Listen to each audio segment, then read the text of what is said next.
Hey, this is Blake Teichmeier from Greatcents.org, and I'm going to start a new series of videos that kind of explain how to use some different programs that I use on my website. These programs will vary from paid programs like Adobe all the way to free Linux programs that are provided online for anyone to use, and even some web-based programs that are helpful as well. Well, to start us off, this first episode is going to be looking at Adobe Illustrator and what is it. Now, for some of you, you've probably never heard of Adobe Illustrator before, but you probably heard of Adobe Photoshop. Now, one thing is you can use the Adobe Creative Suite. You can sign up for it and pay for it monthly, or you can buy the programs outright. If you buy them outright, they're extremely expensive. If you do the monthly program, it can be around $30. If you're a teacher, you can get a pretty sweet deal for about $20. And so with that, you get all these different things to use. It's a great deal. And especially from the world of creativity and making things, I highly recommend it. Well, now let's take and really quick compare Photoshop and Illustrator. What's the differences? Well, Photoshop's an incredible program that's used for editing graphics and making photos and art. Illustrator is going to be a little more defined, where it has a lot of the same features as Photoshop, but it goes into a little bit more detail. Well, let's open it up and take a look at it. So first thing you do is you click on the app. It's going to open up this first screen talking about the copyright, talking about who made the artwork, just the initialization phase. Now once you get to here, you're going to see several things. One, top left here, you're going to see the program's logo, and you're going to see your file bar with the drop-down menus. We're going to come back to that later. There's a ton of things you can do with that.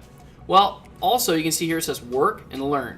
Now, if you've already been using Adobe Illustrator, you're going to have a lot of different apps, a lot of different files that you can pick that you've been already working on, or you can go to Learn. If there's some things you'd like to know more about or how to use it better, this would be a great place to go.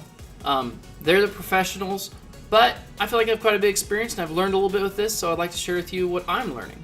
So click on here and let's go to Create New, and it's going to pop up this window. Now, it's talking about a new document, and so you have multiple options here. Now here's some recent ones, but let's look more at mobile. So if you're going to make a graphic that's for a phone, it's going to help give you some different sizes, options.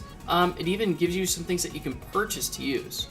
Web, going to give you some normal web ones, and print, letter, legal, tabloid, film and video, and art and illustration. Well, let's make this simpler. We're just going to go to web. We're going to click on common and look over here. Now the first thing we're going to do is we're going to change its name. It's nice to kind of do that beforehand. You can always do it later on when you save it, but just for our case, let's put this one Adobe Illustrator Test. Okay. Now it's going to give you the dimensions, and it's going to have several options to pick from. Whichever one you pick, just what's familiar with you. I'm going to go with inches because I can kind of see that better. And so I got about 18 by 10.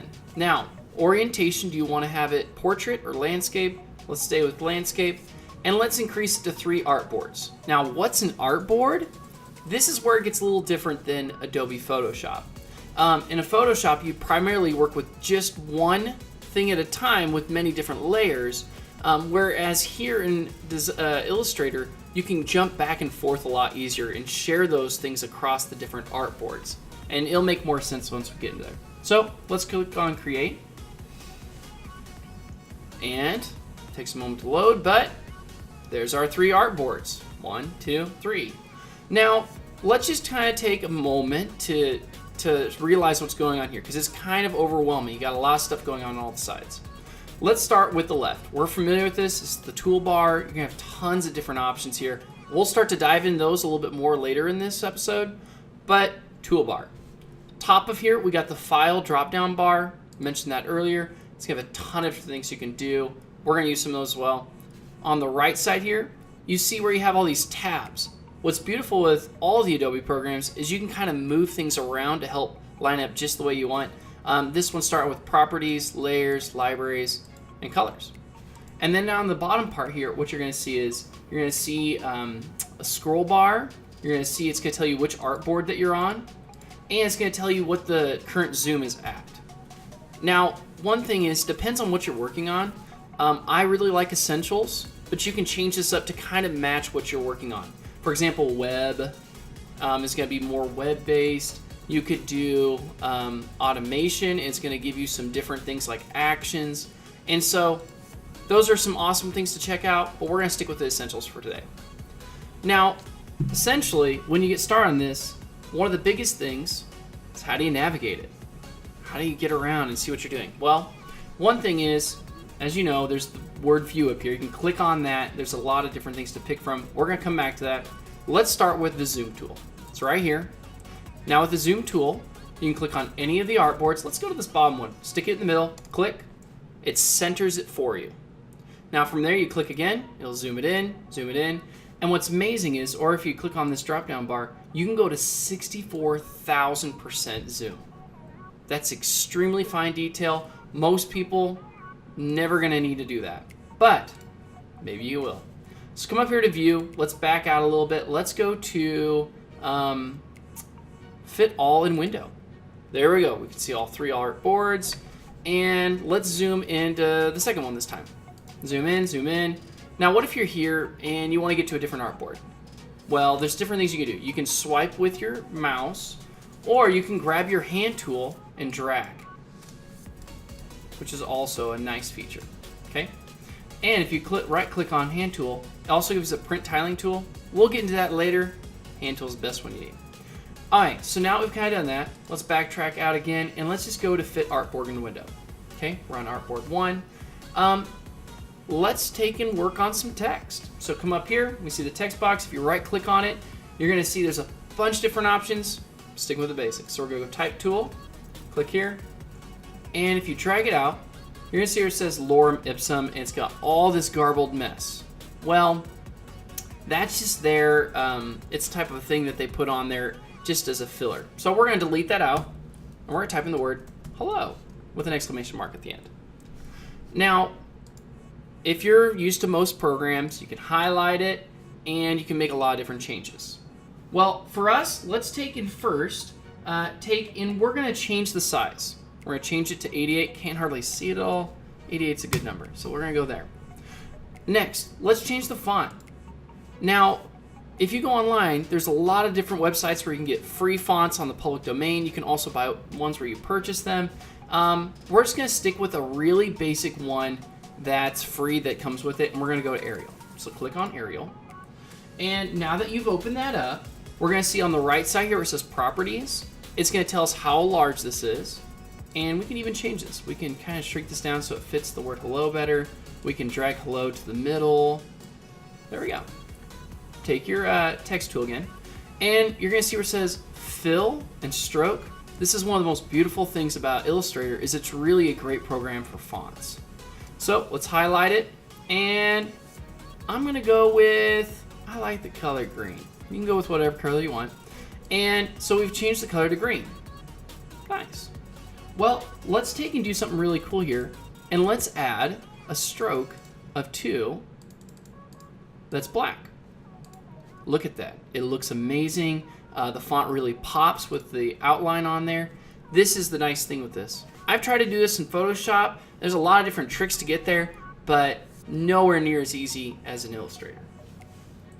All right, so our next thing that we're really going to look at here is we're going to look at the line segment tool. So we're going to play around with a few more things. Like before, if you right click on it, you're going to see arc, spiral, rectangular, polar grid. We're just playing with the basics. So click and drag. And on here, if you look over in the properties, the same thing. It's going to have a stroke. Now, one thing I've come to realize is you can't fill a line because there's no space in there. It's whatever your stroke is going to be, it's going to be your color. Let's change that stroke. Let's make it 5, so it's a little thicker. Go back over here and we have our selection tool, and we can drag that around. We can shrink it. We can even rotate it. There's a lot of things we can do with it, but you made a line then. Real simple, real basic. All right, next, let's take a look at the rectangular tool. Right click, a lot of options. Even once you do those, you can make some big edits on there. We're gonna take and drag it out, make a shape. The same things apply with like the font. You can come over here, it's gonna tell you your exact measurements. If we want to, we can change this to 7, automatically changes. Now, let's change the fill, and let's make this, let's say yellow. I don't like that yellow. Let's go with a, there we go, that's a bit better yellow. And we got that font stroke of 5. Let's change that to 3. There we go.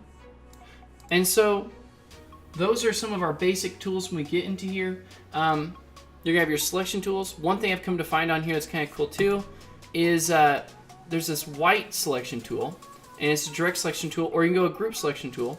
And when you click on it, it gives you a few more options. For example, here, you can kind of shrink your letters down. You can curve edges. Just gives you some of those opportunities. Hey, take some time, play around, use some of those basic things. When we come back in our next episode, we're gonna look at a few more of these tools, and we're actually gonna try and make something that you could use on your own. If you're a teacher in your classroom, if you just like playing with these programs, you could even take and make a thing for your door in your house. Opportunities endless. So thanks for tuning in. Please subscribe. Be glad to see you back.